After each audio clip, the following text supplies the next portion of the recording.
پاکستان کے معروف لکھاری اور مزاح نگار انور مقصود کے تیار کردہ تھیٹر ڈرامے 14.5 اگست کو کراچی میں کامیابی کے بعد اب اسلام آباد میں بھی پیش کر دیا گیا ہے۔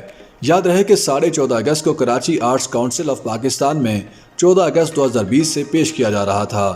وہاں اس اسٹیج ڈرامے کے پورے 100 شوز دکھائے گئے۔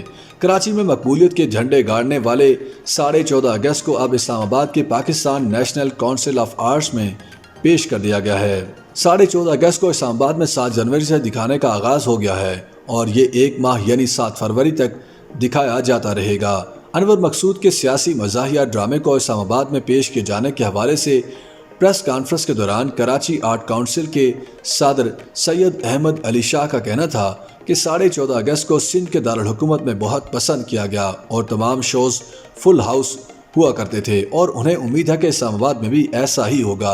انہوں نے کہا کہ انور مقصود اسلام آباد میں اسٹیج تھیٹر کی بحالی چاہتے ہیں، اس لیے ان کے ڈرامے کو یہاں پیش کیا جا رہا ہے۔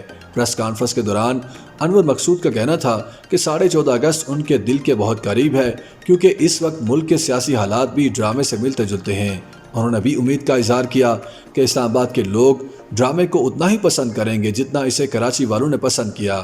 پریس کانفرنس کے دوران 14.5 اگست کے ہدایت کار محمود داوڑ بھی موجود تھے۔ 14.5 اگست کی کہانی محمد علی جناح اور مہاتما گاندھی سے کیے گئے تیسرے شخص کے سوالات کے گرد گھومتی ہے۔ اس سے قبل انور مقصود نے سن 2011 میں 14.5 اگست اور پھر 14.25 اگست نامی تھیٹر بھی پیش کیا تھا، جس کا تیسرا اور آخری حصہ 14.5 اگست ہے۔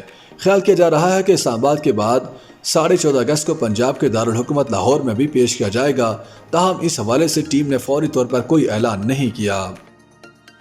YouTube پر گوگلی نیوز دیکھنے کے لیے youtube.com کی سرچ بار میں googly news T V type کریں۔ گوگلی نیوز کے پیج پر سرخ رنگ کے سبسکرپشن والے بٹن پر کلک کرنا نہ بھولیے۔ YouTube پیج پر اپلوڈ ہونے والی ویڈیوز سے باخبر رہنے کے لیے بیل آئیکن پر کلک کیجیے۔ آپ کو ہر نئی ویڈیو کے بارے میں نوٹیفیکیشن موصول ہو جائے گا۔